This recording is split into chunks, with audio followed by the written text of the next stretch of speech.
اللہ یا اللہ یا اللہ یا اللہ یا اللہ یا اللہ یا اللہ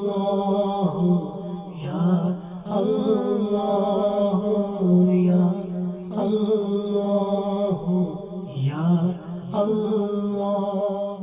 الحمدللہ رب العالمین والصلاة والسلام على سید المرسلین اما بعد فاعوذ باللہ من الشیطان الرجیم بسم اللہ الرحمن الرحیم الصلاة والسلام علیک یا رسول اللہ وعلى آلک واصحابک یا حبیب اللہ الصلاة والسلام علیک یا نبی اللہ وعلى آلک واصحابک یا نور اللہ. پیارے پیارے اسلامی بھائیوں اور مدنی منوں، سبق آموز، نصیحت آموز حکایات جس میں دلچسپ واقعات بھی ہیں، نصیحتیں بھی ہیں، سبق بھی سیکھنے کے لیے ہیں، اچھی نیتوں کے ساتھ اس میں شامل رہنے سے انشاءاللہ تعالی بہت کچھ سیکھنے کو ملے گا.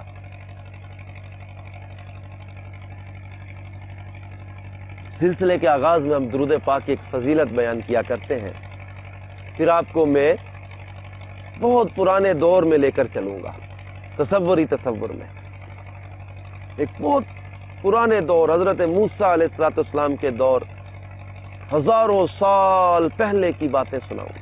پہلے درود پاک کی فضیلت سنیں. وزیر رسالت مآب، آسمان صحابیت کے درخشاں ماہتاب، نظام عدل کے آفتاب عالم تاب، امیر المومنین حضرت سیدنا عمر بن خطاب رضی اللہ تعالیٰ عنہ فرماتے ہیں، بے شک دعا زمین و آسمان کے درمیان ٹھہری رہتی ہے اور اس سے کوئی چیز اوپر کی طرف نہیں جاتی جب تک تم اپنے نبی اکرم صلی اللہ تعالی علیہ وآلہ وسلم پر درود پاک نہ پڑھ لو. صلو علی الحبیب صلی اللہ تعالی علیہ وسلم وعلی آلہ وصحبہ وبارک. تو پیارے پیارے اسلامی بھائی اور مدنی منوں، جیسا کہ میں نے آپ کو عرض کیا کہ آج ہم ہزاروں سال پہلے کے دور کی ایک عبرت والی حکایت سنیں گے. حضرت سیدنا موسیٰ علیہ نبینا علیہ السلام کا دور تھا اور حضرت موسیٰ علیہ السلام کے چچا کا بیٹا بہت ہی شکیل اور خوبصورت تھا. اس کے حسن و جمال سے متاثر ہو کر لوگ اسے منور کہا کرتے. اس کے ساتھ ساتھ اس میں یہ کمال بھی تھا کہ وہ بنی اسرائیل میں تورات کا بہت بڑا عالم اور بہت ہی ملنسار اور با اخلاق انسان بھی تھا اور لوگ اس کا بہت ہی ادب و احترام کرتے تھے. لیکن حالات بدل گئے. وہ خوبصورت، وہ تورات کا بڑا عالم، وہ ملنسار و بااخلاق، وہ روشن چہرے والا جسے منور کہا جاتا تھا، جب اس کو بہت ساری دولت ملی، بے شمار دولت اس کے ہاتھ آ گئی، تو اس کے حالات میں تغیر پیدا ہو گیا، بدل گئے حالات. اور سامری کی طرح منافق ہو کر حضرت موسیٰ علیہ السلام کا بہت بڑا دشمن بن گیا اور اعلیٰ درجے کا متکبر اور مغرور ہو گیا. جب زکوٰۃ کا حکم نازل ہوا تو اس نے حضرت موسیٰ علیہ السلام کے روبرو یہ عہد کیا کہ وہ اپنے تمام مالوں میں سے 1000واں حصہ زکوٰۃ نکالے گا، مگر وہ شخص جو حضرت موسیٰ علیہ السلام کے چچا کا بیٹا تھا، کہ لوگ منور کہتے تھے، لیکن دنیا اسے کس نام سے جانتی ہے؟ قارون. قارون کے خزانے مشہور ہیں نا. اس کے خزانے کتنے تھے؟ آج آپ کو بتائیں گے کہ اس کے خزانے کیسے تھے۔ جب زکوٰۃ کا حکم نازل ہوا، اس نے جب حساب لگایا زکوٰۃ بنتی کتنی ہے، اگرچہ مال کا 1000واں حصہ وعدہ کیا کہ میں دوں گا، لیکن جب حساب نکالا تو وہ بہت بڑی رقم بن گئی، کیونکہ مال بھی بہت زیادہ تھا اس کے پاس، بہت زیادہ مال تھا، بہت زیادہ خزانے تھے اس کے پاس۔ اب جب اتنا مال بن گیا، اس پر ایک دم حرص اور کنجوسی کا بھوت سوار ہو گیا۔ اندر سے کنجوس تھا، لالچ آ گیا کہ یہ مال میں دے دوں گا تو میرا مال کم ہو جائے گا، جبکہ اللہ تعالی کی راہ میں دینے سے مال کم نہیں ہوتا۔ اب اس نے زکوٰۃ کا انکار کر دیا، اپنے اندر لالچ آیا، کنجوسی، بخل، بلکہ مال کی زکوٰۃ دینے کا انکار کرنے کے ساتھ ساتھ کہنے لگا یہ زکوٰۃ کا حکم ہے ہی نہیں۔ بنی اسرائیل کے لوگوں کو حضرت موسیٰ علیہ السلام کے خلاف کرنے لگا، کہنے لگا کہ حضرت موسیٰ علیہ السلام یہ جھوٹ بولتے ہیں، اللہ تعالیٰ نے کوئی زکوٰۃ کا حکم نازل نہیں کیا، یہ تو انہوں نے ٹیکس لگا دیا ہے، مال ہم کمائیں، محنت ہم کریں، ہمارے مال پر یہ کہتے اتنا دینا پڑے گا۔ یہ بنی اسرائیل کو بہکانے لگا کہ یہ حضرت موسیٰ علیہ السلام بہانے سے تمہارا مال لینا چاہتے ہیں۔ اب اس کی بات کچھ لوگ سنتے تھے، کچھ نہیں بھی سنتے تھے۔ اب اس کے دل میں حسد، ضد، حضرت موسیٰ علیہ السلام کی دشمنی پیدا ہو گئی، اور اس بدبخت نے حضرت موسیٰ علیہ السلام کو بدنام کرنے کے لیے ایک گھنونی چال چلی۔ قارون نے حضرت موسیٰ علیہ السلام کے خلاف کیا چال چلی؟ قارون نے کیا گھنونی چال چلی؟ قارون نے یہ گھنونی چال چلی کہ اس نے ایک عورت کو بہت سا مال اور دولت دے کر آمادہ کر لیا کہ وہ حضرت موسیٰ پر بدکاری کے گناہ کا الزام لگا دے۔ اب چنانچہ عین اس وقت جب حضرت موسیٰ علیہ السلام بیان فرما رہے تھے، واعظ فرما رہے تھے، لوگوں کو نصیحتیں کر رہے تھے، لوگ جمع تھے، مجمع لگا ہوا، اس میں سے قارون کھڑا ہوا اور کہنے لگا آپ لوگوں کو بڑی نصیحتیں کر رہے ہیں، آپ بڑے نیک بنے پھرتے ہیں، جبکہ مجھے پتا چلا ہے کہ آپ نے فلاں عورت کے ساتھ بدکاری کی ہے، آپ تو برے ہیں معاذ اللہ۔ حضرت موسیٰ علیہ السلام نے فرمایا میں نے تو اللہ کی کوئی نافرمانی نہیں کی، اللہ کے نبی ہوتے ہی معصوم ہیں، اللہ کے سارے نبی گناہ سے پاک ہوتے ہیں، سارے انبیاء گناہ سے معصوم، گناہ کرتے ہی نہیں، معصوم ہوتے ہیں۔ تو حضرت موسیٰ علیہ السلام نے قارون سے کہا کہ یہ تم نے جھوٹ بولا ہے۔ اس نے کہا میرے پاس ثبوت موجود ہے۔ چنانچہ اس بدبخت نے جس عورت کو پیسے لالچ دیا ہوا تھا کہ تم نے حضرت موسیٰ پر الزام لگانا ہے، سارے لوگ حیران بیٹھے تھے۔ اس عورت کو بلایا گیا، جب اس عورت کو بلایا تو حضرت موسیٰ علیہ السلام نے فرمایا اے عورت، اس اللہ کی قسم جس نے بنی اسرائیل کے لیے دریا کو پھاڑ دیا اور عافیت و سلامتی کے ساتھ دریا کے پار کرا کر فرعون سے نجات دی، سچ سچ بتا کہ واقعہ کیا ہے۔ حضرت موسیٰ علیہ السلام کے جلال سے عورت سہم کر کانپنے لگی۔ حضرت موسیٰ نے اللہ کی قسم دے کر کہا سچ بتا معاملہ کیا ہے۔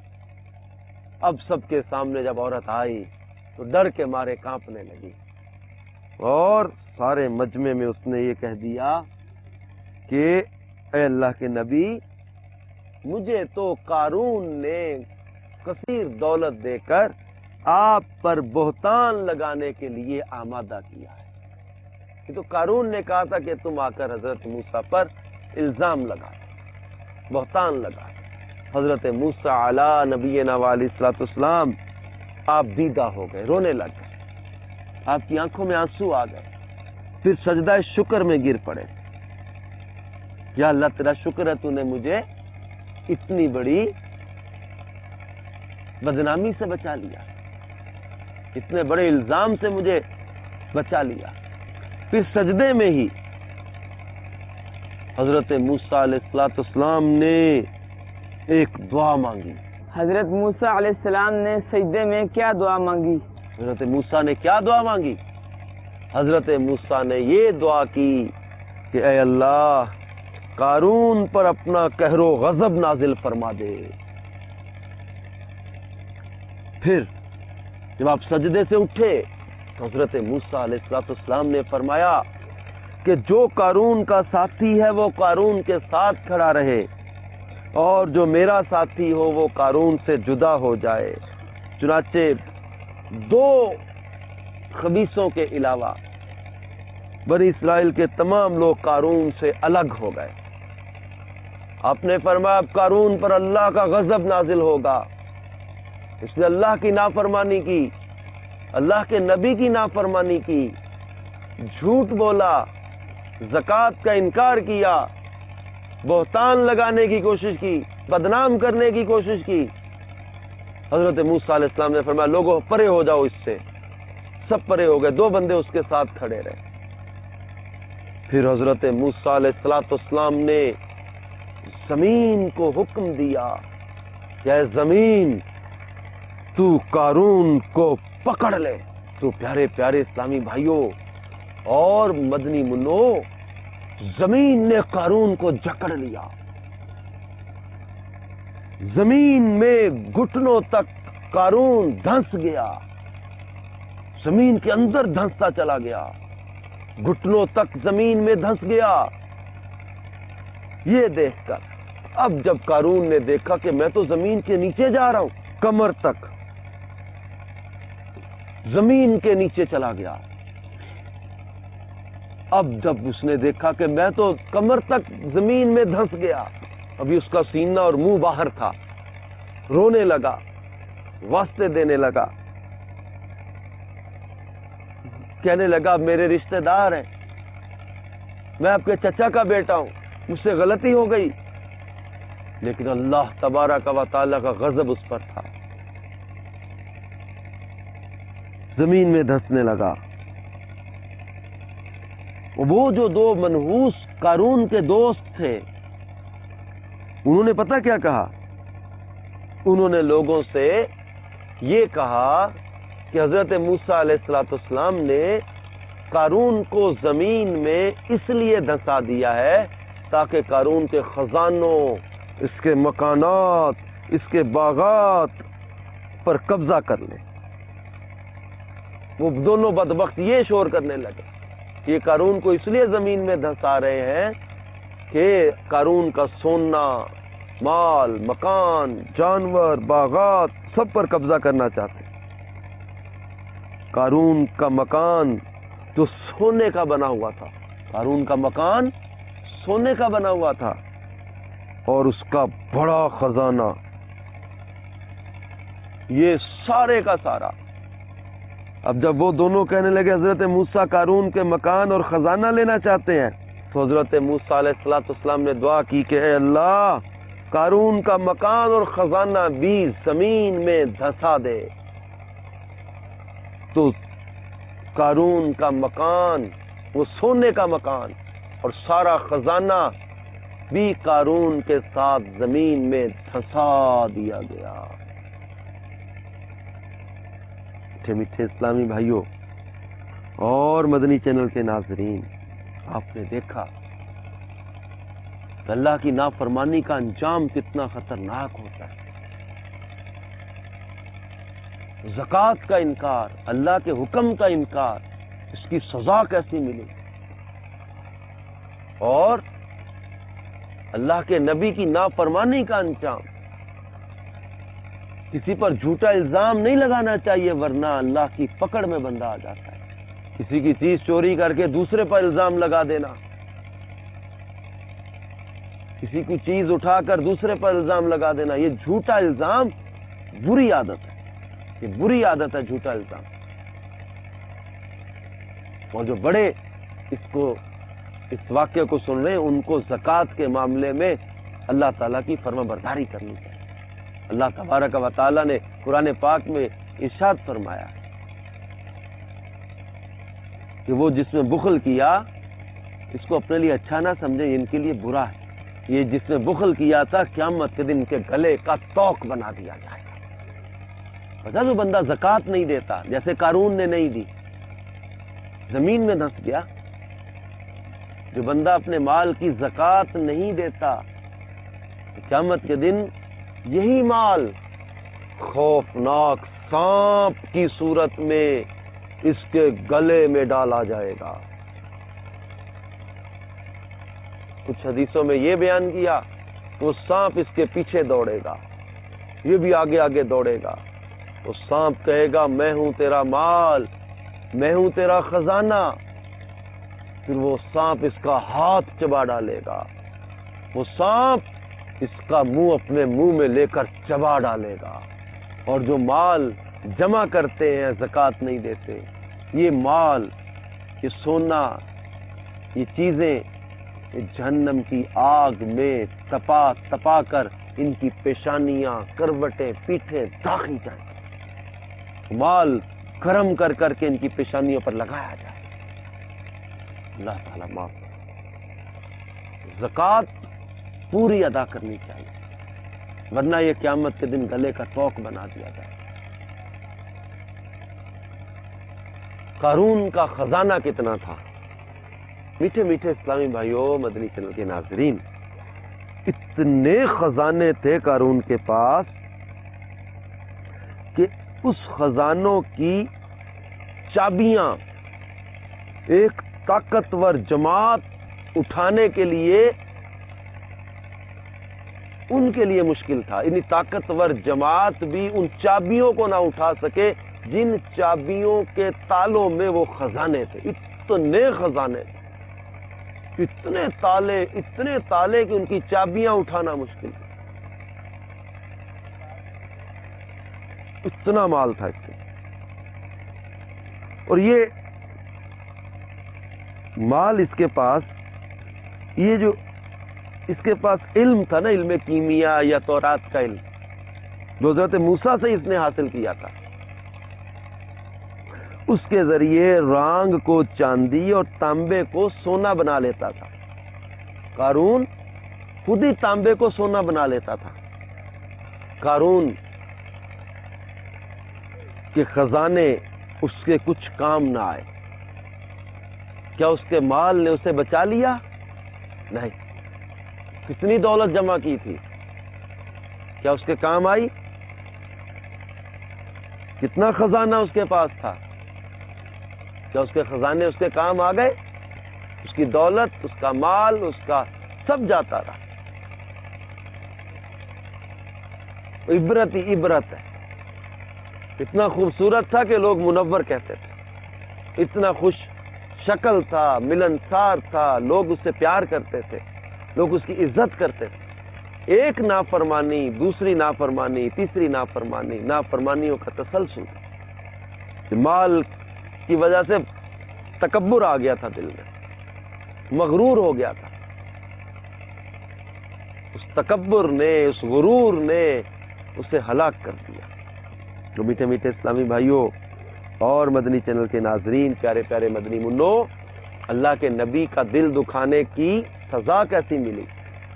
ہمیں بھی ہمیشہ یاد رکھنا چاہیے کہ کبھی بھی اپنے پیارے نبی صلی اللہ تعالی علیہ وسلم کے دل دکھانے والے کام نہیں کرنے، اور اللہ کے پیاروں کے ساتھ کبھی بھی ضد نہیں لگانی چاہیے۔ اللہ کے ولیوں کے ساتھ، اللہ کے پیاروں کے ساتھ کبھی نفرت نہیں کرنی چاہیے۔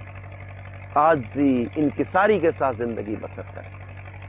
تکبر نہیں دل میں آنا چاہیے، گھمنڈ نہیں آنا چاہیے، مال کی حرص و لالچ نہیں آنی چاہیے۔ اس کے دل میں تکبر آ جاتا ہے، وہ برباد ہو جاتا ہے۔ ابھی قارون کی باتوں میں سامری کا ذکر آیا کہ سامری کی طرح قارون بھی حضرت موسیٰ کا دشمن بن گیا. تو سامری کون تھا؟